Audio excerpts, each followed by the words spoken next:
มีบ่ทำเท่านั้น เท่านี้ โดยก็ ไป มีคนแบบนี้ มันมีหลายตั้งแต่เอาเฮ็ดที่เปิดใจผู้สาวมานี่มันมีหลายพี่น้องหลายกรณี มีได้ แต่ บ่ ว่า ท เฮาบ่หยิบยกออกมาเว้าซื่อ น้อย ๆเพราะว่าบางคนเขาก็บ่ยอมรับคือกัน พูดแต่บ่ยอมรับความจริง ญาติเสียหน้าเสียตานะประมาณนั้นอันนี้ก็เรื่องของเขาพี่น้องเอ้ย พูดแต่ทำไม่ได้อืม พูดได้แต่ทำไม่ได้ อืม คือได้ข่าวว่าทั้งน้องนี่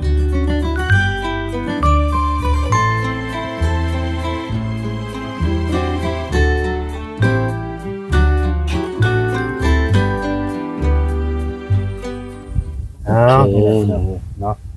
อุตสาห์โซะแนวกระหนังนี่ไปเปื้อยอยู่จังหน่อยเนาะสบายดีนั่งล่ะ โดยสบายดี ยังจำกันได้เนาะยังจำกันได้อยู่จะได้ดำหายดำหน้าแล้วบ่น้อง ยัง บ่แล้ว แม่ ยังดำอยู่บ่หรือว่าจังได๋ โดยยังดำอยู่ น้องก็ดำหน้าคือกันบ่ โดยด เฮ็ดหน้าอยู่เนาะ เราก็ เลยด ถ้าดำนาอยู่เนาะ ำดำคือกัน ำโดย อันนี้ก็สิเข้าเรื่องเลยเนาะ โด บ่ ย ต้องถามไปพุ่นแหล้ว ไปไกลเด้ ออมหลังบ่ต้องถามไปไกลพี่น้องเลยถามเขาเรื่องเลยแม่นไอ้ลีบ่ว่าน้องปิดใจนะหรือว่ายังบ่ได้ปิด ยังบ่ทันได้ปิด ยังบ่ได้ปิด โดย เอาคือว่าเห็นนั่นช่อง YouTube เข้ามาว่า เจอหนุ่มใหญ่ใจถึงว่าซั่นสิมาปิดใจน้องไอ้บ่าวศิลัดนะว่าตรงๆโลดนี่เห็นบ่าวศิลัดก็มาถ่ายว่าอ้าวเจอหนุ่มใหญ่ใจถึงว่าซั่นสิมาปิดใจน้องแม่นอีหลีซะบ่ ยังบ่แน่ใจอะนะ โอ้บางทีเขาอาจจะเว้า เซิบ บ่แม่นเซิร์ฟ ๆนะ คุยซื่อ คุยซื่อๆเด้ แม่ อ๋อ อันว่าภาษาบ้านเฮาซะว่าขี้โม้ซื่อๆฉะนั้นมันก็มีหลายพี่น้องเอ้ยคนเฮา มีหลายรูปแบบเนาะ เพราะว่าเฮาฮู้จักเขาหั่นน่ะมีแต่ตัวน้องนี่มีแต่เขาฮู้จักน้องแบบเฮ็ดในออกสื่อเด้แล้วฮู้จักเขาก็เป็นคนในใด FC มันก็มีหลายรูปแบบคือกัน บางคนก็มาขี้โม้ใส่สาวลาวว่าสิแต่ง 2-3 แสน 4-5 แสนก็ว่าไป มีบ่ทำ เท่านั้นเท่านี้ โด ก็ ย ว่า ก็ ไป มีคนแบบนี้ มันมีหลายตั้งแต่เอาเฮ็ดที่เปิดใจผู้สาวมานี่มันมีหลายพี่น้องหลายกรณี มีได้ แต่ บ่ ว่าเฮาบ่หยิบยกออกมาเว้าซื่อ น้อย ๆเพราะว่าบางคนเขาก็บ่ยอมรับคือกัน พูดแต่บ่ยอมรับความจริง ญาติเสียหน้าเสียตานะประมาณนั้นอันนี้ก็เรื่องของเขาพี่น้องเอ้ย พูดแต่ทำไม่ได้อืม พูดได้แต่ทำไม่ได้ อืม คือได้ข่าวว่าทั้งน้องนี่ออกมาเปิดเผยข้อมูลหรือว่าเปิดตัวว่าค่าสินสอดน้องละนะเท่าใดก็เว้าตอน เท่าไหร่นะ 80 ล้าน 80 ล้าน ป้า เคยเห็นอยู่บ่บ่าวลาวเงินไปมอบให้เจ้า60 ล้านเห็นอยู่บ่ โดยเห็น เอาเงินไปมอบให้สาวลาวก็60 ล้านโอ้ยเจ้าว่าน้องนี่สิโชคดีเนาะเงินมามอบให้80 ล้านอีกว่าเนี่ยเพื่อว่าสิปิดใจน้องอันนั้นคือเรื่องจริงเด้อพี่น้องเด้อที่เอาเฮ็ดไปน่ะคือเรื่องจริงบ่แม่นคอนเทนต์ บ่แม่นคอนเทนต์กับบ่แม่นละครนี่ แม่นละครอีกเอาเงินอีหลีนี่ไปมอบให้เขา เงินกับเงินจริง เงินจริง ๆ จับได้บายได้ ๆอาศัยได้อีก อืม ตีหัวคนยังได้ ก็ยังหลายแม่นบ่ว่าจ่อย แม่น บ่ได้ตีแต่หัวได้บางทีคนเว่าบ่ม่วนตีปากยังได้อีก แม่น แม่นบ่ล่ะ โดย โอ้ ก็ตามนั่นแหละพี่น้องเอ้ยเนาะก็คือเงินก็บ่ได้แม่นเงินเฮาดอกเป็นเงินของเงินผู้ใหญ่เพิ่นเนาะในวันหนุ่มใหญ่ มันใหญ่ใจสปอร์ต เป็นนายฮักเมาเหล้านี่แหละที่ว่าติดต่อมาให้ไปมอบให้ผู้สาวเพิ่นบางคนก็ว่าเฮานี่สร้างคอนเทนต์หลอกลวงต้มตุ๋นจังซั่นจังซี่บ่แม่นพี่น้องเอ้ยให้เข้าใจกันใหม่ซะส่วนว่าน้องตัวน้องนี่เองก็อาจจะมีหนุ่มๆที่ว่าทักเข้ามาแบบมาเว้าหลอกล่อใจ หลอกล่อใจออกมาเนาะ แม่น ประ มา มาณ ให้ นั้น เสื้อยังประมาณนี้ว่าสิมาแต่งอีหลีเด้อจิตใจขอมีเงินมีคำจังสั่นจังซี่ก็บ่อยากให้เชื่อเขาง่าย แม่นให้มันเป็นความจริงก่อนอย่างเสียคน โดย ค่าดองผู้สาวโสดคนนี้80 ล้านกีบเพิ่นว่าเนาะ อืม ทองจังบาทก็น้องหลาเว้าไปตอนนั้นน่ะ ห้อง3 บาท ทอง3 บาทได้บ่าวจอย มีงัวมีควายนำบ่ มีแต่งัว2ตัว โอ้งัวเป็นงัวตายท่านหนึงอันนี้ประเพณีบ้านเฮาเนาะ นี่ บางคนเขาก็ว่างงว่าซั่นมีคอมเมนต์เลยว่ายังต้องมีงัวเป็นงัวตายเพิ่นว่านั่นน่ะ งัวที่ตายคือครัวกินเนาะ งัวที่เป็นคือเอาไว้ เอาไว้เลี้ยง เอาไว้เลี้ยง ม ก็คือบัดเลิกล่ากันไปจังเอางัวตัวนั้นมามอบให้ แม่น อันนั้นแหละเพิ่นเอิ้นว่างัวเป็นงัวตายเข้าใจนั่นนั่นพี่น้องเอ้ยงัวเป็นงัวตายนี่คืองัวนี่เอามากินตัวหนึงนี่ข้างไว้คล้ายๆแบบสินสอดนั่นแหละข้างไว้แบบนั้น แม่น เข้าใจนํกัน โดย ก็คือตอนนี้สถานะหัวใจนี่ยังโสดคือเก่าบ่น้อง แม่ยังโสดคือเก่า อืม ก็ยังมีคนแบบว่าทักมาจิมาล้มอยู่บ่ตอนนี้นะ โดยก็มี มีเนาะ โดย มีบ่คนที่มาให้ความหวังเฮา โดยมีอยู่ ยังมีคือกันอีก โดย มีบ่คนที่มาเว้าแหละเขาเว้าได้แล้วเขาเฮ็ดได้ บ่มี บ่มี โดย ยังบ่มีเนาะ แม่น อืม ยังบ่มีเด้อพี่น้องเอ้ยส่วนมากสิปากบ่ตรงกับใจเพิ่นว่าพูดได้แต่ทำไม่ได้ แม่ ประมาณนั้น น คนเฮานี่เขาเชื่อมั่นในแบบว่า การกระทำสำคัญกว่าคำเว้าพอคำเว้านี่มันใครสิเว้าไหนๆก็ได้ เว้าได้ก็ได้แม่น พี่น้องก็ใครสิเว้าไหนๆก็ได้ลมจากปากซื่อๆนะปากออกไปแล้วเสียงมันก็ออกมานำรถเว้าไหนๆก็ได้ แต่ว่าการกระทำบ่ไปนำ โดย เว้าไปแต่ก็เงียบไปเนาะประจำนั้น โดยโจขาดอง80ล้าน อันนี้นั่นบ่แม่นว่าเพิ่นสิเว้าคำหนึ่งคำเดียวเด้อพี่น้องเด้อ ยังมีคำบ่ได้กินข้าวคำเดียวนะ แม่ มันก็ต้องมีต่อเนาะ โดย อืม กับสิรุดอยู่ที่น้องหลาหรือว่าแนวใด โดยก็สิมีรุดอยู่ เนาะ แม่นเพิ่นก็บ่ได้กินข้าวคำเดีย แม่น ว แม่นบ่จอยเคยได้ยินบ่ อืม เพิ่นว่าต่อลงได้บ่แม่นต่อขึ้นได้ แม่น เวลาแบบเฮาไปต่อขาดองอะนะก็บ่ได้ต่อขึ้น ก็ต่อลง แม่นจะต่อลงใช่ไหม แต่หากว่าต่อได้ นี่ ต่อลงประมาณนี้ ทำก็3 บาทก็ต่อลงได้ขาดองก็ต่อลงได้ โดย เจอคนที่ถึกใจแน่คนที่ใช่แน่แต่ว่าโดนใจน้องหั้นนะยันไปนำอยู่พี่น้องเลยยันบ่เอาจักบาทจักกี่อยู่ แม่นบ่ เออ พูดเล่น หยอก หยอกเนาะ อืมข้อมูลการติดต่อนี่ยังก็ยัง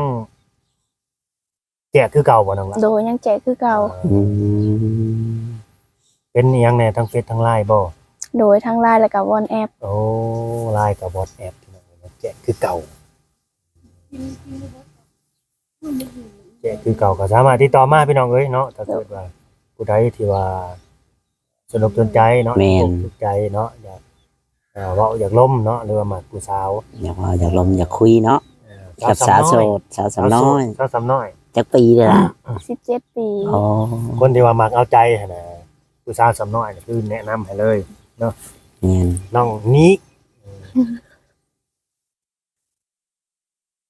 ยังมานั่งเบิ่งหมู่ไปมาหัวควันบาดโอ้ยตายเลยสิเนี่ย เรามานั่งเบิ่งน้องสาวอะมาสัมภาษณ์เลย อืม จะหัวตี้เฮ้ยนั่งเบิ่งซื่อๆไปหัวแล้วน้องก็ไปน้ำอำลำเลยจังหน่อย อันนี้คือล้างไม้เด้อพี่น้องเด้อมีหมู่เป็นมานั่งเบิ่ง เพื่อน เพื่อจะ เอามาใช้ก็หมากลำไยนะ มีคนถักมา สาโทมาแต่อเมริกาผู้บ่ บ่จ้า สวัสดี มาแต่แล้วจ้ามาจากบ้านโคก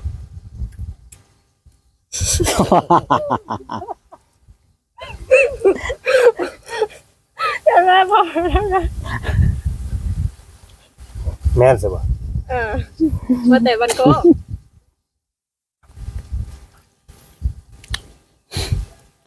เยี่ยมอยู่ เอาว่าจอยมีหยังสิถามน้องติถามต่อติถามน้องเพิ่น คอยถามหมู่เพิ่น เอ้า จะถามแล้ว เพราะว่าถามบ่เป็นบัดนี้มาสั่งว่าแกจะบอกได้ตะลึงในความงามของน้องว่าตามยังบ่เป็นเลยบ่เขาเป็นคุย กินข้าวก็ยังมื้อนี้น้องล่ะตอนเช้ายังบ่ได้กินข้าวอยู่แต่พอจังหุ่นดีเนาะ ล้นหุ่นว่าเอาสำนี้ยังผอมบ่พอ กินข้าวกินน้ำเด้อน้องหล่าเด้อเป็นห่วงสุขภาพ เนาะรักษาสุขภาพเจ้าของแหน่จะน้อยบ่มีเหือมีแห้งดำไหดำหน้าเด้ กินเข้าไปอย่างนี้แฮง กินได้ไหม กินนี่ยังกินเข้าไป เดี๋ยวบ่เห็นนะมาคำใหญ่นี่ ไปเลยหลายๆ เด้อพี่น้องเด้อผู้ใดเขาเบิ่งมาชมกันเนาะเกิดแบบว่าที่อกที่ใจก็ติดต่อมาให้แอดมินเนี่ยเนาะก็ยินดีที่จะเป็นสะพานหักสะพานใจให้พี่น้องเลยเนาะแต่ว่าตัวน้องนี่มีผู้ชายในสเปคอยู่บ่บ่มีเลยเนาะเพราะว่าที่เขามาสัมภาษณ์เนี่ยก่อนหน้านี้มันก็โดนแหละนะบางทีเขาก็ลงลืมไปพี่น้องเลยว่าถามหยังน้องไปแน่หั่นนะแต่ว่านมที่ถากมาจิมาคุยนี่ได้เบิดเนาะ เอาอายุเท่าไหร่นะ อายุเท่าไรก็ได้เบิดบ่จำกัดอายุ 90ได้บ่ ก็อันนั้นก็แล้วจ้ะจ้ะ อย่าบอกว่าให้หน้าบ่ได้อีก เขาชิปเอามาเฮ็ดปุ๋ยบ่เจ้าชิปเอามาเฮ็ดปุ๋ยบ่ว่าอะไรกัน เอาแบบใดก็ได้ว่ะ อันนี้บ่ได้เว้า เราหยอกซื่อๆเนาะ บ่ได้ว่าเจาะจงให้หนุ่มสูงไว้เด้พี่น้องเอ้ยเนาะเว้ามารวมในนั้นว่า90จะมาเฮ็ดปุ๋ยบ่แค่นั้นแหละ เอาตรงๆซะอันนี้นะ90ก็ปล่อยเพิ่นซะให้เพิ่น ให้เพิ่นอยู่ของเพิ่นซะ90ก็อยู่ไปแบบเขาเรียกว่าอะไร กระ ก่อน ตือรือร้นมา อย่าสิไปเฮ็ดให้เพิ่นแบบว่า แบบใดนะ กลับมากระปี้กระเป๋าอีกเทื่อหนึงนะให้เพิ่นอยู่ของเพิ่นซะอย่าไปทรมานจิตใจเพิ่น ให้เพิ่นอยู่โลกส่วนตัวของเพิ่นเด้ เพิ่นอยู่ในโลกของเพิ่นซะอายุ90 80ก็ดีเนาะบ่ต้องไปทรมานดอกผู้เฒ่า จะน้อยมาปฏิตายคาเอิกบ่แม่นแนวได้เลย โอ้ย ว่าหยอกเด้อพี่น้องเด้อ FC ก็จะเครียดกันได้เนาะจะน้อยเป็นโหบ่าวลาวคือเอาคักแท้ อย่ามีหนุ่มมัน80 90มีเวลาว่างมานั่งเบิ่งคลิปนะ แม่น ได้ยินเสียงว่าปาดโตคือมาดูถูกกระแตปัจจุบัน อืม เด้อนี่ข่อยยังแข็งแรงอยู่เด้อบ่าวลาวปัจจุบัน ก็ยังเห็นหน้าได้อยู่เลยโอ้ ข่อยยังเตะกับปีบดังเด้อเตะต้นกล้วยก็หักอยู่เด้อปัจจุบัน ก็มีได้มี ก็สิมี มี บางทีเขายืนยังเซ ยืนยังเซก็มี อืม นะประมาณนั้นเขาบ่เคยเห็นดอกคนนั้นอยู่90สิ ถักมาเนาะ สิถักมาขอแบบว่าเฮ็ดขอลายผู้สาวหั่นน่ะบ่เคย 6 70นี่มีอยู่ สูงสุดก็บ่เกิน60หรือ65ประมาณนั้นก็สิมีอยู่ถ้าว่า70ไปแล้วบ่มี เคยเห็นอยู่ได้ค่อย บ่มีอันนี้บ่มีถึงสิมีเขาก็ตัวอันนี้ บ่ ก็ตัวว่าเขาหาก็60 อืม เคยมี ยัน ได้ FC แบบมาแต่ไทยนะ ยังเขาตัวหลายกว่าก็มี 80 ปีแล้วค่ะมาเที่ยว ตัวอายุว่าหาก็60เฮาก็เชื่อเพราะว่าเขาเจ้าแบบว่าบ่ได้ทุกอย่างนะมันก็คือเฮ็ดอันนี้ยังหนุ่ม แม่น ยังหนุ่ม ยังหนุ่มยังแข็งแรง พี่น้องเอ้ยเนาะอย่ามาหลอกมาลวงน้องนี้เด้อสงสารได้เพราะว่าน้องเพิ่นนี่เท่าที่ฮู้แบบว่าเขาเรียกว่าประวัตินะหรือว่าชีวิตที่ผ่านมานี่น้องเป็นคนที่ว่าน่าสงสารนะ อืม คือแนวใดก็เป็นคนกำพร้าก็แม่นได้อันนี้คือบ่ได้บุรีน้องเป็นคนกำพร้าเป็น กำพร้าหยัง เอา กำพร้าแม่บ่ กำพร้าแล้วแปลว่าอยู่น้ำป้าบ่น้องนี้เนาะอยู่น้ำป้าเด้ อ๋อ น้อง บ่ บ่ได้ รู้ แบ เลย บ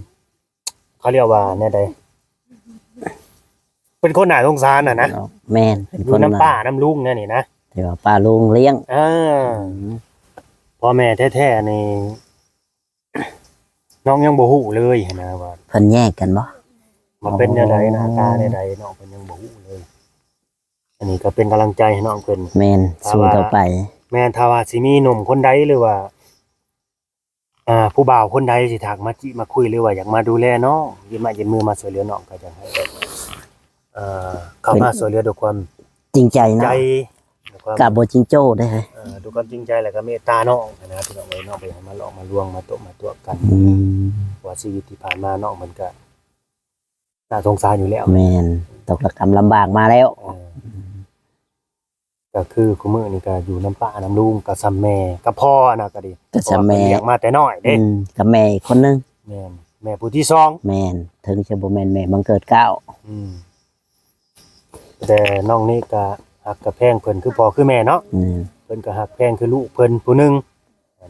อยู่น้ำเพันดนเพันนี่ก็น่าจะเป็นลูกเพันแล้วแหละ โอ้เพิ่นเลี้ยงมาแต่จักปีกับน้องนี่ แต่ยังบ่ฮอดปี โอ้ มึงดู ก็คือแม่นั่นแหละ ซ้ำแม่ผู้ที่สองเนี่ยว่าซ้ำแม่ผู้หนึงแต่ว่าบ่แม่นแม่บังเกิด แม่นก็ดีคือกัน พี่น้องเอ้ยเนาะก็บ่เว้าหลายอย่าห่างเด้ แม่น เนาะน้องเพิ่นก็สิไปหาดำไห้ดำหน้าได้พี่น้องเอ้ยครับสิมาดึงเวลาไว้อย่างนี้มันก็สิบ่แล้วบ่ทั่วจักเทื่อแหล้ว เดี๋ยวนาบ่แล้วได้เนาะ บ่ได้จ้างนะบ่น้อง บ่ได้จ้าง อ๋อ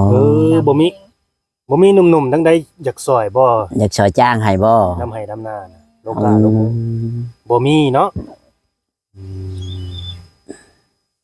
บ่มีว่าซั่นจักคนดำหน้าน่ะ 3-4 คน โอ้3คน4คน เพื่อนน้องบ่ มันก็บ่แล้วจักเทื่อแล้วปกติแต่ละปีนี่เฮ็ดดนบ่น้องละเป็นเดือนบ่หรือว่าครึ่งเดือนจังแล้วดำหน้าน่ะครึ่งเดือนเนาะ ถือว่านาหลายนี่เนาะ ก็ธรรมดาอยู่ครึ่งเดือน2 อาทิตย์เฉพาะบ่าวลาเองนี่เคยเฮ็ดหน้ามาได้ประมาณเดือนหนึงจังแล้วดำนา อืมจักทง โอ้หลายทงอยู่เด้2-3 ทงพุ่นแหละ เดี๋ยวแต่ทงหลายทงน้อย แม่นก็ฝากเป็นกำลังใจให้น้องนี้เด้อ แม่น สู้ๆเด้อเป็นกำลังใจให้เนาะขอให้เจอคนที่ว่าจริงจังและก็จริงใจคนที่หักน้อง แม่นหักด้วยความจริงใจแล้วก็ คนจริงใจและเมตตาสงสารน้องเพิ่นพี่น้องเอ้ยคลิปนี้ก็ บ่หลอกบ่ลวงกัน แม่นฝากกดไลค์กดแชร์เด้อพี่น้องเด้อฝากกดไลค์กดแชร์กดติดตามแล้วก็เป็นกำลังใจให้ผู้สาวโสดเนี่ยเนาะชีวิตเพิ่นก็ขอให้พบเพาะแต่สิ่งดีๆเด้อน้องละเด้อเนาะโอเคพี่น้องเอ้ยเนาะกดไลค์กดแชร์กดติดตามพี่น้อง